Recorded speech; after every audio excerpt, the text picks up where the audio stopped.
Shalom, shalom, bien-aimés. Nous allons aujourd'hui parler de l'imposition des mains dans les églises chrétiennes. Alors, bien-aimés, nous avons constaté que dans beaucoup de nos églises, les chrétiens partent volontairement pour que les hommes de Dieu posent leurs mains sur leur tête.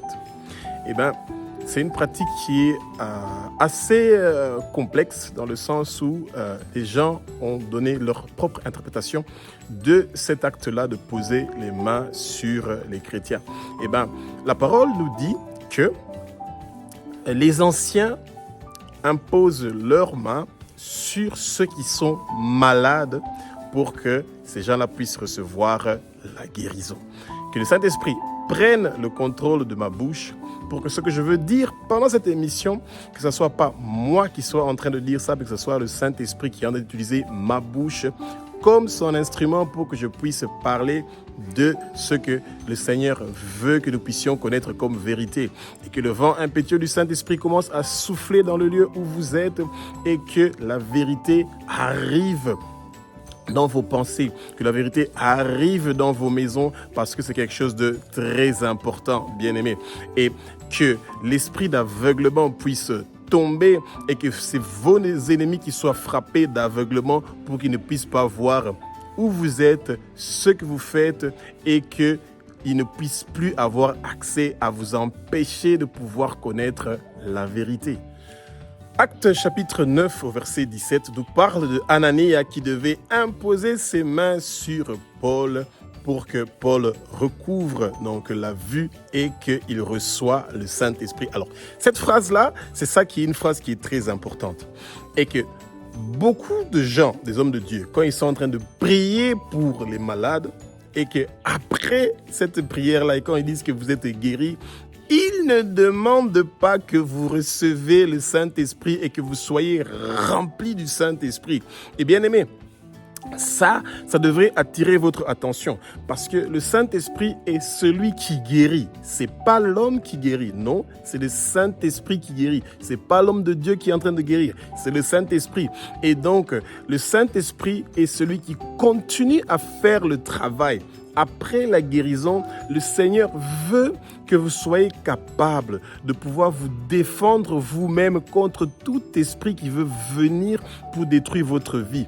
Le Saint-Esprit est celui qui va se charger et que vous puissiez avoir la force et le courage de lire la Bible tous les jours, de prier, de grandir spirituellement. Et c'est ça l'idée. L'idée n'est pas celui de devenir dépendant de l'homme de Dieu qui a prié pour votre guérison du tout. L'idée est celui qu'une fois que vous avez reçu votre guérison, une fois que vous avez reçu votre miracle, que vous soyez capable de garder ce miracle-là, de garder cette guérison-là. Et c'est seulement quand on vous donne, on est en train de prier pour que vous recevez le Saint-Esprit et que toute guérison qui ne commence pas d'abord par la repentance de la personne qui veut avoir donc la guérison et que cette personne-là ne reçoit pas encore Jésus dans sa vie et que directement commence à lui guérir et que directement il commence à avoir des miracles. Bien aimé, vous devez vous poser des questions de savoir si ces choses-là viennent de Dieu. Si ça vient de Dieu, il y a toujours la repentance d'abord. Et vous recevez la parole. Et ensuite, quand vous vous êtes repenti, vous recevez votre guérison et la suite est très simple. Vous devez recevoir le baptême du Saint-Esprit. Vous devez recevoir le feu du Saint-Esprit parce que c'est ça qui va continuer à vous faire grandir spirituellement et que vous n'allez pas rester seulement au stade de recevoir votre guérison ou de recevoir un changement dans votre vie. Non, vous allez avoir le Saint-Esprit qui va continuer à vous guider de comment vous devez faire pour la suite, que vous puissiez avoir plus la présence du Seigneur, que vous soyez assoiffés de lire la Bible, que vous soyez assoiffés de prier. Bien-aimé, 1 Timothée 5, 22 nous parle que nous ne devons pas nous précipiter d'imposer nos mains pour ne pas contribuer au péché des autres. Alors, ça, c'est un problème très sérieux que beaucoup des hommes de Dieu commettent. et même beaucoup de chrétiens. Parce que la parole dit que oui, quand quelqu'un est malade, tu imposes ta main. Oui, quand c'est ta femme, quand ce sont tes enfants, il n'y a aucun souci. Bien aimé, rappelez-vous, en tant que père, vous avez une autorité sur votre femme et sur vos enfants. Ça veut dire que quand ils sont malades, vous pouvez vous-même imposer vos mains sur votre femme et sur vos enfants et de prier pour eux au nom de Jésus et que le Saint-Esprit, que son onction de guérison puisse descendre sur les membres de vos familles. Vous avez cette autorité-là. Et quand la parole nous dit que les gens ne doivent pas se précipiter de poser leurs mains sur la tête des gens, c'est parce que si ces gens-là étaient des satanistes ou des occultistes et qu'ils commettent des péchés, ils vous entraînent dans ces péchés-là qu'eux, ils sont en train de commettre.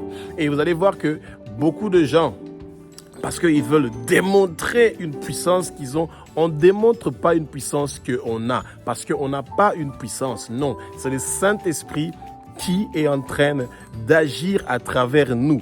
Et c'est à lui de faire le travail.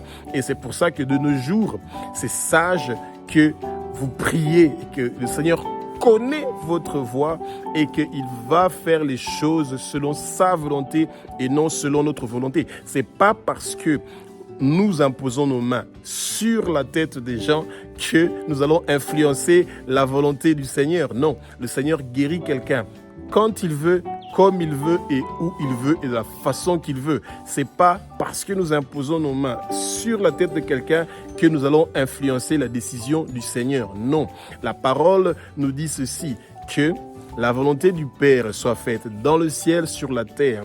Nous pouvons seulement demander et c'est le Seigneur qui va faire sa volonté. Bien-aimés, l'ego a visité nos églises. De nos jours, les hommes de Dieu ont maintenant un ego qui est incroyable. Ils veulent que les gens leur donnent la gloire parce qu'ils ont imposé leurs mains et parce que les gens ont guéri et qu'ils pensent que c'est eux qui méritent la gloire. Pourtant, nous ne sommes que des instruments. Nous ne sommes qu'un piano et une guitare qui est utilisé et ensuite, quand les hommes de Dieu ou quand les chrétiens sont en train d'entendre la musique, jamais un chrétien n'a applaudi pour la guitare, jamais un chrétien a applaudi pour un piano ou pour quel que soit l'instrument qui est en train de jouer. Ils ont toujours applaudi pour la personne qui était en train de jouer la guitare ou le piano ou le drum. Et ils applaudissent pas pour l'instrument, mais ils applaudissent pour celui qui est en train de l'utiliser. Et c'est pour ça que nous, les chrétiens, nous devons applaudir pour Jésus-Christ de Nazareth, le roi des rois, le Seigneur des seigneurs, celui qui a versé son sang sur la croix de Golgotha pour que nous puissions avoir cette guérison et ces miracles-là. Et donc, la gloire et la louange revient à Abba, notre Père qui est aussi notre Dieu, notre roi, et non à celui qui est utilisé comme un instrument. Bien aimé, la Bible nous donne de véritables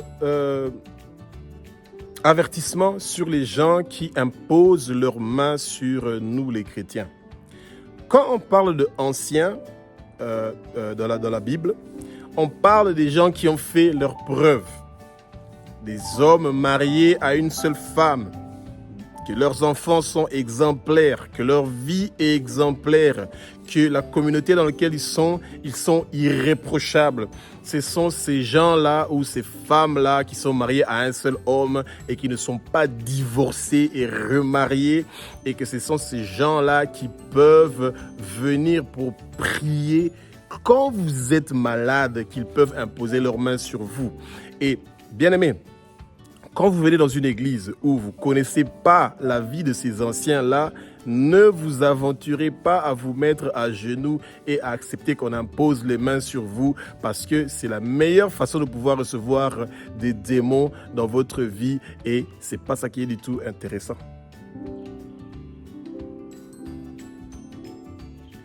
Peuple de Dieu, ouvrons nos yeux, peuple de Dieu. C'est très important que le Seigneur nous révèle les vérités sur les lieux que nous sommes en train de fréquenter pour que nous partons réellement recevoir la puissance du Seigneur et non de recevoir des démons qui vont venir pour nuire à notre vie. Bien-aimés, si on vous avait imposé les mains et que après l'imposition des mains d'un homme de Dieu et que vous avez vu que votre vie a changé d'une façon négative, mettez-vous à genoux et cherchez la présence du Seigneur pour lui demander qu'est-ce qui se passe dans votre vie, bien-aimés.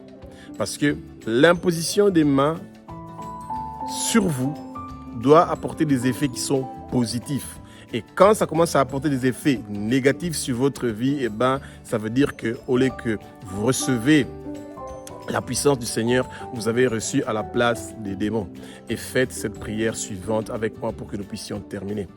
Abba, notre Père qui es aux cieux, notre Dieu, notre Roi, au nom puissant de Jésus-Christ de Nazareth. S'il y a des démons qui sont entrés dans ma vie à cause de l'imposition des mains que qui que ce soit a fait sur moi depuis le ventre de ma maman, je chasse ces démons-là immédiatement au nom puissant de Jésus-Christ de Nazareth. Je suis en train de lier toute puissance maléfique qui est venue dans ma vie à cause de l'imposition des mains. Je lie ces puissances-là et je les jette immédiatement au feu et ils n'ont plus le droit de revenir dans ma vie. Satan, toi et tous tes hommes forts et tous tes démons qui pensaient que mon corps est votre maison, je vous chasse de ma vie immédiatement au nom puissant de Jésus-Christ de Nazareth. Bougez, partez, dégagez. Vous n'avez plus de place et de pouvoir dans ma vie et dans la vie de ma famille. Quittez au nom de Jésus. Partez au nom de Jésus. Quittez au nom de Jésus.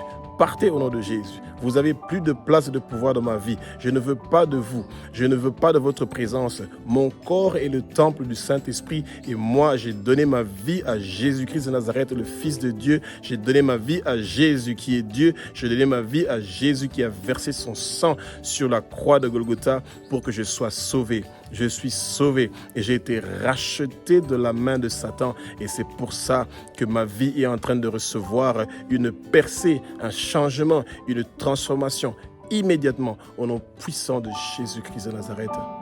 Amen.